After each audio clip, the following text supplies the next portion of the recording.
ഇത് ഫുൾ എഗ്ഗുള്ള ക്രാബാണ്. നമ്മൾ ജീവനോടെ തന്നെ ഈ സാധനത്തിനെ ക്ലീൻ ചെയ്തെടുക്കുകയും ഉണ്ടാ. ചില ആൾക്കാരൊക്കെ ഈ എഗ്ഗൊക്കെ പറിച്ച് കളയും, വേസ്റ്റാണെന്ന് പറഞ്ഞു. പക്ഷേ ഞണ്ടിൻ്റെ ഏറ്റവും ടേസ്റ്റ് എന്ന് പറയുന്ന സാധനം ഇതാണ്. ഞണ്ടിൻ്റെ വേസ്റ്റായിട്ട് ആകെ കളയാനുള്ളത് ഞണ്ട് പൊളിച്ചതിന് ശേഷം ഞണ്ടിൻ്റെ ഇതിൻ്റെ മുകളിലുള്ള ഈ വേസ്റ്റുകളാണ് ഞണ്ടിൻ്റെ ആകെ കളയാനുള്ളത്. ബാക്കി വേറെ ഒന്നും ഞണ്ടിൻ്റെ കളയാനില്ല. നമ്മൾ കഴുകിയതിന് ശേഷമാണ് ഇത് ക്ലീൻ ചെയ്തെടുക്കുന്നത്. ഇനി നമുക്കിത് രണ്ടേതളായിരിക്കുള്ളൂ ഞണ്ടിൻ്റെ വീട്ടി. അത് നമുക്ക് നടുവെച്ച് ക്ലോസ് ചെയ്തിടണം, കട്ട് ചെയ്തിടണം. ഓക്കെ, ഫുൾ എഗ്ഗാണ്. ഇനി ഇതിന് ശേഷം ഇത് കഴുകുകയും ചെയ്യരുത്, നമ്മൾ വേറെ ഒന്നും ചെയ്യേണ്ട. നേരെ തന്നെ മസാലകളും സവാളകളൊക്കെ ചേർത്ത് ഇത് നേരെ തന്നെ കുക്ക് ചെയ്തെടുക്കുന്നത് നല്ലത്.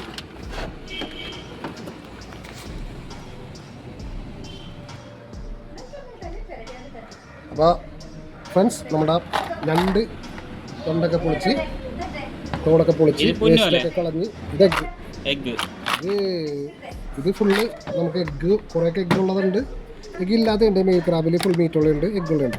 അപ്പോൾ നമ്മളിതൊന്നൊരു നമ്മുടെ വീട്ടിലേക്ക് ആവശ്യത്തിന് വേണ്ടി കുക്കിംഗ് ചെയ്യാൻ പാകത്തിൽ ക്ലീൻ ചെയ്തെടുത്താൽ വേണ്ടി. അതിൻ്റെ കൂടെ നമുക്ക് കുറച്ച് പ്രോൺസും ക്ലീൻ ചെയ്തെടുത്തിട്ടുണ്ട്. അപ്പോൾ ഇന്ന് നമുക്ക് വൈകുന്നേരത്തേക്ക് അടിപൊളി.